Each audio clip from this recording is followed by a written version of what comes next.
નમસ્તે વિદ્યાર્થી મિત્રો, આજે આપણે ધોરણ 11 નું ગુજરાતીમાં નવમું છે કાવ્ય ચક્રવાક મિથુન. આ કાવ્ય છે એ ખંડ કાવ્ય સાહિત્ય પ્રકારની દ્રષ્ટિએ આપણે દરેક વસ્તુ કયો પ્રકાર ધરાવે છે એ સાહિત્ય પ્રકારની દ્રષ્ટિએ આપણે કહી શકાય કે ખંડ કાવ્ય છે. ચક્રવાક મિથુન ખંડ કાવ્ય છે. કોણે રચિત છે? મણિશંકર ભટ્ટ. એટલે કે એ કાંતના નામથી ઓળખાય છે. કવિ કાંતના દ્વારા લખાયેલું મણિશંકર ભટ્ટ રચિત ચક્રવાક મિથુન કાવ્ય ખંડ કાવ્ય છે.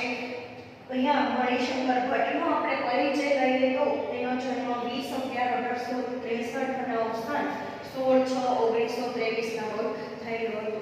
કવિ કાંત છે એ નાટ્યકાર શ્રી રત્નજી ભટ્ટ છે એને નાટ્યકાર તરીકે ઓળખાય છે. એટલે કહે છે કે નાટ્યકાર કવિ શ્રી મણિશંકર રત્નજી ભટ્ટ. એના પિતાનું નામ રત્નજી અને ભટ્ટ. કાંત એના ઉપર દખલશ્ચયનો કાંત એટલે કે કાંતના નામથી ઓળખાય છે. એનું ઉપનામ કાંત છે.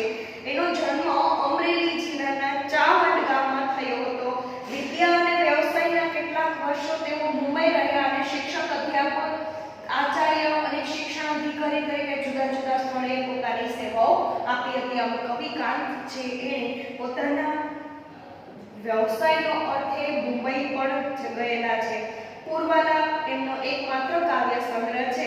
ગુજરાતી કાવ્ય સાહિત્યને એમના કાવ્ય સંગ્રહ તેમજ તેમના ખંડ કાવ્યો વિશેષ સમૃદ્ધ. ખાસ કરીને ખંડ કાવ્યના રચના એમણે વધારે કરી છે. ઉપહાર, સાગર, શશી જેવા ઉત્તમ સોનેટ તેમજ ઉર્મી કાવ્ય સાથે ઉત્કૃષ્ટ ખંડ કાવ્યો તેમણે દેશભક્તિના કાવ્યો તેમજ સુંદર પ્રાર્થનાઓ પણ ભેટ આપી છે. એમની સર્જક પ્રતિભા ખંડ કાવ્યને 16 કળાએ ખીલેલી જોવા મળે છે. સંઘર્ષના અંતે પણ પ્રેમ પ્રાપ્તિ મુશ્કેલ છે.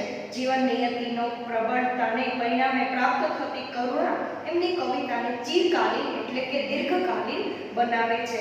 આમ જોઈએ તો કવિ છે એ ખરેખર જણાવે છે એવું કે પ્રેમ છે એ પ્રેમને પામવો છે, પ્રેમની પ્રાપ્તિ કરવી એ મુશ્કેલ કાર્ય છે. એવા ઘણા બધા કાવ્યો લખ્યા છે. આ જે ચક્રવાક મિથુન છે એમાં પણ કવિએ મનુષ્ય પ્રેમની મૂર્તિને કલ્પ્યું છે. અને આમ અહીં પક્ષી યુગલનો અનિવાર્ય વિયોગ મનુષ્ય ચિત્ત અને સૃષ્ટિ ક્રમ વચ્ચે વિરોધાભાસને પ્રગટ કરે છે. ચક્રવાક મિથુનમાં પણ એક વસ્તુનું નિરૂપણ કરતા એમણે લખ્યું છે કે જે વસ્તુ મનુષ્ય પ્રેમની મૂર્તિને કલ્પ્યું, મનુષ્યનો પ્રેમ કેવો છે એની પણ કલ્પનાને અહીંયા આગળ ચિત્રી છે. દિવસ દરમિયાન પક્ષી યુગલ છે એક સુખની ક્ષણો માણે છે. આપણે આ કાવ્યમાં જોઈએ તો દિવસ દરમિયાન આ જે યુગલ છે, પક્ષી યુગલ છે, પક્ષીની જોડી છે એ સુખની ક્ષણો માણે છે, આનંદની ક્ષણ, આનંદના સમય વિતાવે છે. પરંતુ સૂર્યાસ્તની સાથે જ બંનેને વિખૂટા પડી જવું પડે છે. એ જ એમની નિયતિ છે. નિયતિ એટલે કે એનો ક્રમ છે. જેવી સાંજ પડે છે, સૂર્યાસ્તનો સમય થાય છે અને બંને પક્ષી અલગ પડે છે. એ કુદરતનો નિયમ છે, કુદરતની એક નીતિ છે. અને પરસ્પર વિયુગે જોતા આ યુગલના પ્રણયની તૃપ્તિ થવી શક્ય છે. એમને સંતોષ નથી થતો. એકબીજાના વગર એ લોકો રહી નથી શકતા. આ જે પરસ્પર વિયોગ છે એ વિયોગમાં ઝૂરતા એટલે કે ખૂબ જ દુઃખી થતા આ યુગલ છે, પક્ષી યુગલ, એની વાત ચક્રવાકી અને ચક્રવાકના નામે આપેલી છે. ચાલો આપણે એવા સ્થળે ચાલ્યા જઈએ જ્યાં સૂર્યનો પ્રકાશ લાંબા સમય સુધી રહેતો હોય. ચક્રવાક અને ચક્રવાકી બંને એવો વાર્તાલાપ કરે છે કે આપણે એવી જગ્યાએ જતા રહીએ કે જ્યાં સૂર્યનો પ્રકાશ વધારે ને વધારે સમય, લાંબો સમય ચાલતો હોય. તો એ એવી વાત કરીને ચક્રવાકીને કહે છે, હે પ્રિય સખી, જ્યાં દિવસો લાંબા હોય ત્યાં રાત્રિઓ પણ લાંબી જોવાની. એટલે કે આ કુદરતનો નિયમ છે, એમાં આપણું કાંઈ જ ચાલતું નથી. સૂર્ય જ્યાં લાંબો હોય એટલે કે દિવસ જ્યાં લાંબો હોય ત્યાં રાત્રિ પણ લાંબી હોવાની જ. એટલે આપણે દિવસ લાંબો હોય ત્યાં જઈએ તો એ રાત્રિ લાંબી હોય એ પણ એનો એક દુઃખનો, વિયોગનો સમય પણ વ્યતીત કરવો જ પડે. એ કારણ કે કુદરતનો નિયમ છે. એવું જરૂરી નથી કે ત્યાં સૂર્ય લાંબો સમય ચાલે છે એટલે રાત્રિ ટૂંકી હશે અને આપણને તરત પાછા આપણે આપણા પ્રણયમાં ફરી શકશું, કારણ કે સૂર્ય જ્યાં લાંબો હોય ત્યાં રાત્રિ પણ લાંબી હોવાની માટે પ્રણય સુખની આશા જ ઠગારી છે। માટે થઈને હે ચક્રવાકી, હે પ્રિય સખી, આપણે જે પ્રણય કરીએ છીએ એ ઠગારી એટલે કે ખોટી છે અને અંતે સૂર્યને સમજતું આ યુગલ આકાશમાં ઊંચે ને ઊંચે ઉડે છે। આખરે પંખી યુગલ સૂર્યાસ્ત થતા અંધકાર ભરી ખીણમાં જમલાર છે। જ્યાં સૂર્ય લાંબો હોય એ સમયને એ જગ્યાને શોધવામાં આ પંખી યુગલ ચક્રવાક અને ચક્રવાકી જે પક્ષી યુગલ છે એ ઊંચે ને ઊંચે આકાશે ઉડે છે અને એવા સમયે જ સૂર્યાસ્ત થાય છે એટલે કે સૂર્યનો અસ્ત થવાનો સમય આવી જાય છે અને અંધકાર ભરી ખીણમાં ઝંપલાવે છે। એ અંધકાર ભરી ખીણમાં પડી જાય છે, ત્યાં એમને દિવ્ય પ્રકાશના દર્શન થાય છે। હવે આ અંધકારમાં જ પડતા જ એને દિવ્ય પ્રકાશના દર્શન થાય છે। આ દિવ્ય પ્રકાશનું દર્શન કવિની સ્વિડનબોર્ગી ધર્મ શ્રદ્ધાના પરિણામ સ્વરૂપ હોય છે। તેમની ઈશ્વર સંબંધી બદલાયેલી માન્યતાનું એ પરિણામ છે। ઈશ્વર સંબંધી જે દિવ્ય દર્શન થાય છે એની વાત કરતા કવિ કહે છે કે ખરેખર ધર્મ શ્રદ્ધા બદલાઈ ન હતી ત્યારે ખંડકાવ્યની અંતિમ પંક્તિ હતી કે અહીં ચેતન એક દિશે નહીં બદલાઈ ગઈ। અહીંયા ધર્મ શ્રદ્ધા બદલાતા જ કે અહીં અચેતન થઈ જાય છે, ચેતનની જગ્યાએ અચેતન થઈ જાય છે। આ એક અચેતનની આગળ લગાડવાથી આખો જે અર્થ છે એ બદલી જાય છે અને આ એક પંક્તિના ફેરફાર સમગ્ર કાવ્યની અર્થ છાયા બદલી નાખે છે। આમ કાંતની સર્જન શક્તિ છે તેમજ કાવ્ય સામર્થ્યનું આ જ્વલંત ઉદાહરણ છે। ચક્રવાક યુગલની બીજી દુનિયાની ખોજ સફળ થાય છે, સર્વત્ર પ્રકાશમય ચૈતન્ય જણાવવા લાગે છે। આ રચનામાં ભાવાનુકૂળ છંદો વિધાન થયું છે જે નોંધનીય છે। કવિએ જે અહીંયા રચના કરી છે ખૂબ જ કટાક્ષ રીતે એક ચેતન અને જળ ચેતન, ચેતન એટલે જે જાગૃત છે અને અચેતન જે જળ છે જે વસ્તુ એની વાત અહીંયા એક છેલ્લા લાઈન દ્વારા છેલ્લી પંક્તિ દ્વારા ખૂબ સુંદર રીતે સમજાવી છે। ચક્રવાક મિથુન કાવ્યમાં કવિ આ જે પ્રેમી યુગલ છે, પક્ષી યુગલ છે એ મનુષ્ય મૂર્તિની રૂપે આલેખ્યું છે કે પ્રેમી યુગલની એ નિયતિ છે કે કોઈ દેવ યોગે કોઈના થતા શાપથી પક્ષી યુગલ કેવળ દિવસે જ દિવસ દરમિયાન જ પરસ્પરનો પ્રેમ પામી શકે છે। સૂર્યાસ્ત થતા જ એકબીજાથી વિખૂટું પડવું પડે છે અને આના કારણે પરસ્પર પ્રણયની તૃપ્તિ એને થતી નથી, એને સંતોષ થતો નથી। આથી પ્રણયની જે અભિલાષા છે, એની ઈચ્છા છે એ પૂરી કરવા માટે થઈને એ બંને એવું વિચારે છે કે આપણે એવો લાંબો સમય સૂર્યાસ્ત ન થતો હોય અથવા સૂર્ય જ્યાં લાંબો સમય ચાલતો હોય એવી જગ્યાએ આપણે ચાલ્યા જઈએ। પરંતુ વસ્તુની સ્થિતિ ચક્રવાકને જાણી જાય છે અને કહે છે કે જ્યાં દિવસ લાંબો હોય ત્યાં રાત્રિ પણ લાંબી હોવાની। આમ આ બંને પક્ષી યુગલ જે છે એ સૂર્યના પ્રદેશમાં ચાલ્યા જાય છે અને આ પક્ષી યુગલ આકાશમાં ઊંચી અને ઊંડી ઉડાણ ભરે છે ત્યારે અંતે સૂર્યાસ્ત થતા જ અંધકારની ખીણમાં એ લોકો બંને પક્ષી યુગલ ઝંપલાવી દે છે, પડે છે અને ત્યાં આ યુગલને દિવ્ય પ્રકાશના દર્શન થાય છે।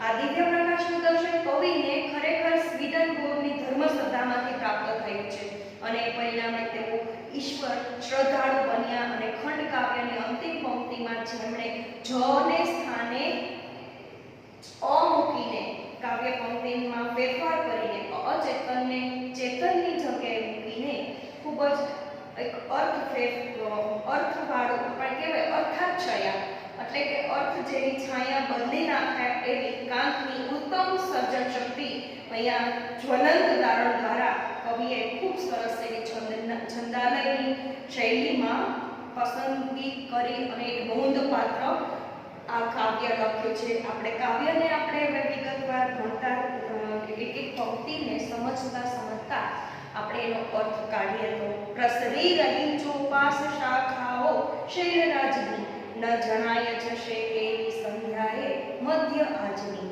પ્રસરી રહી એટલે કે શૈલરાજની, શૈલરાજ એટલે પ્રસરી રહી છે એટલે કે ફેલાઈ રહી છે, વિસ્તારી રહી છે. ચોપાસ એટલે ચારે બાજુ, શાખા એટલે ડાળી. શૈલરાજ એટલે પર્વતરાજ, હે પર્વતરાજ, શૈલરાજની શાખાઓ ચારે તરફ પ્રસરી રહી છે. આજની મધ્ય સંધ્યા, આજની મધ્ય સંધ્યા, ન જણાય જશે કેવી સંધ્યા, ન જણાય જશે એટલે કે ખબર નથી પડતી કે આજની સંધ્યા કેવી જશે એ સમજાતું નથી. બીજી પંક્તિ છે સરિતાના જલ કૃષ્ણ જરા થયા, કિરણ સૂર્યતરા શિખરે ગયા, સભયનાથ પ્રિયા હૃદયે ધરે, વિરહ સંભવ આકુલતા કરે. કવિ કહે છે કે સરિતાના જલ કૃષ્ણ જરા થયા. સરિતા એટલે નદી, કૃષ્ણ એટલે શ્યામ કાળો, જરા એટલે થોડો. કૃષ્ણના જે કાળો જે રંગ છે એ સરિતાના નદીના એટલે કે નદીના જળ છે એ પણ કૃષ્ણ જેવા, અહીંયા કહે છે કે નદીના જળ પણ શ્યામ જેવા કાળા થયા છે. સૂર્યના કિરણો, કિરણ સૂર્ય તણા શિખરે ગયા, સૂર્યના કિરણો છે એ પણ શિખર પર પહોંચી ગયા.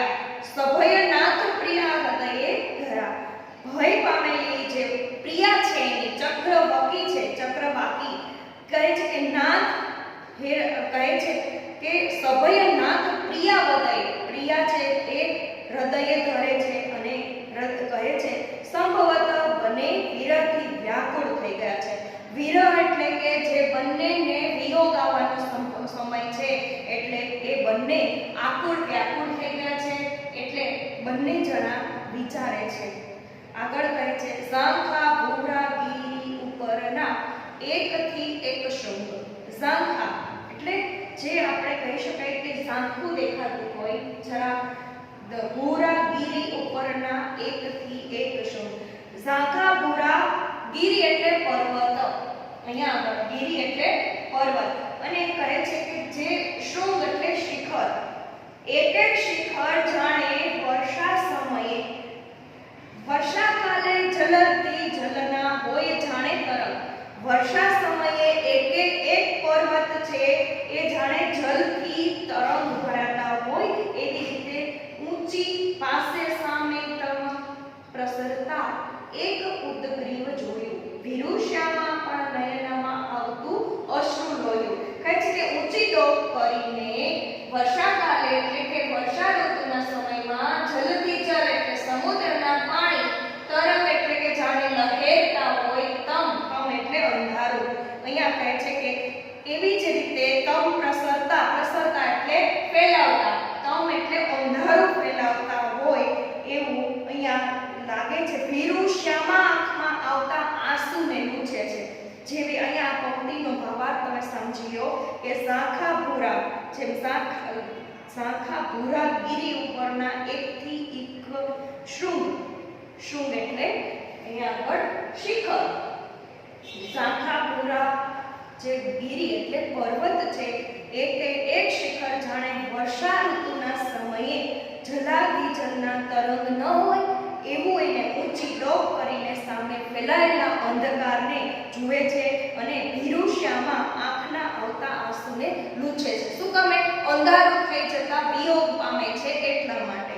ત્યાર પછી આગળ કહે છે વિહગ યુગમ કિશોર રસગ્ન એ રસમહી જ પરસ્પર મગ્ન એ નિવૃત અત્ર અહર્નિશ આવતું રમણ આચરવા મન ભાવતું.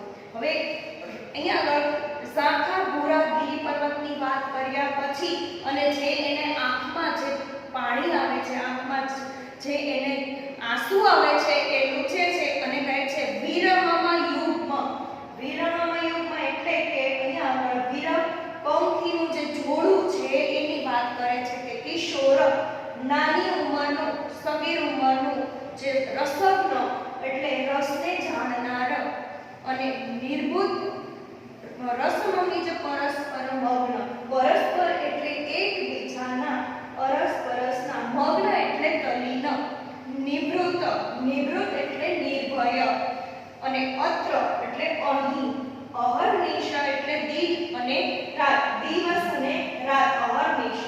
રમણ એટલે કે રમણ આચરવા, રમણ એટલે વિલાસ, ક્રીડા, આચરવા માટે એટલે કરવા માટે, મન ભાવતું, મન ભાવતું એટલે મનને ગમતું. આખી પંક્તિનો જોઈએ ભાવાર્થ તો આ કિશોર રસજ્ઞ પંખી યુગલ પરસ્પર પ્રણય ક્રીડામાં મગ્ન છે.